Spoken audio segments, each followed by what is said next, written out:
দেখুন, বৃষ্টি বন্ধ হওয়ার সঙ্গে সঙ্গে গাছে নানা রকম পোকামাকড়, সব থেকে পিঁমড়ের উৎপাত বেড়ে গিয়েছে। তাই আজকে আমি একটা ঘরোয়া টিপস দেখাবো, সেটা আপনারা যদি প্রয়োগ করেন 1 টাকাও খরচা হবে না। দেখুন, আমার কাছে রয়েছে এটা ছাই। এই ছাই আমাদের বাগানে গাছের জন্য খুবই উপকার, মাটি তৈরি করতে কাজে লাগে। মাটি তৈরি করার সময় অল্প করে ছাই যদি দিয়ে দেন, দেখবেন গাছের গোড়ার মাটি আর্দ্রতা বজায় থাকবে, একটা পোকামাকড় হবে না, ছত্রাকের সংক্রমণ হবে না। আজকে আমি অন্যভাবে এই ছাইটা প্রয়োগ করছি। দেখুন, এইভাবে যদি ছিটিয়ে দেন, দেখবেন একটা পিঁপড়েও থাকবে না, পোকামাকড় থাকবে না। আগেকার দেখবেন মানুষরা কি করতো, অত কীটনাশক ছত্রাকনাশক প্রয়োগ করতো না। এই ঘরোয়া উপকরণ সম্পূর্ণটা জৈবিক উপায়ে করতো। এই ঘরোয়া উপকরণ এইটা দিয়েই, ছাইটা দিয়েই গাছের পরিচর্যা, পোকামাকড় ছত্রাকের সংক্রমণ দূর করতো।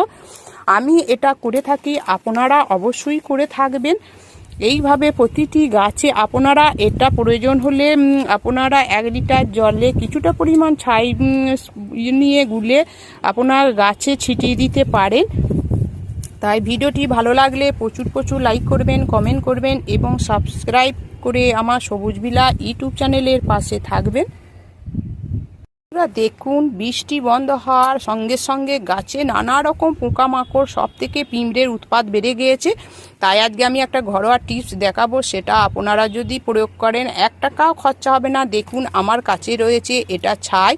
এই ছাই আমাদের বাগানে গাছের জন্য খুবই উপকার, মাটি তৈরি করতে কাজে লাগে। মাটি তৈরি করার সময় অল্প করে ছাই যদি দিয়ে দেন, দেখবেন গাছের গোড়ার মাটি আর্দ্রতা বজায় থাকবে, একটা পোকামাকড় হবে না, ছত্রাকের সংক্রমণ হবে না। আজকে আমি অন্যভাবে এই ছাইটা প্রয়োগ করছি। দেখুন, এইভাবে যদি ছিটিয়ে দেন, দেখবেন একটা পিঁপড়েও থাকবে না, পোকামাকড় থাকবে না। আগেকার দেখবেন মানুষরা কি করতো, অত কীটনাশক ছত্রাকনাশক প্রয়োগ করতো না।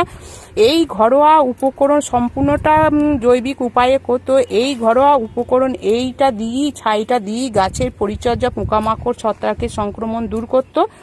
আমি এটা করে থাকি, আপনারা অবশ্যই করে থাকবেন।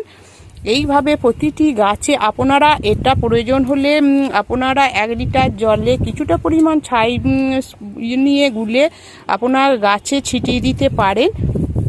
তাই ভিডিওটি ভালো লাগলে প্রচুর লাইক করবেন, কমেন্ট করবেন এবং সাবস্ক্রাইব করে আমার সবুজ ভিলা ইউটিউব চ্যানেলের পাশে থাকবেন।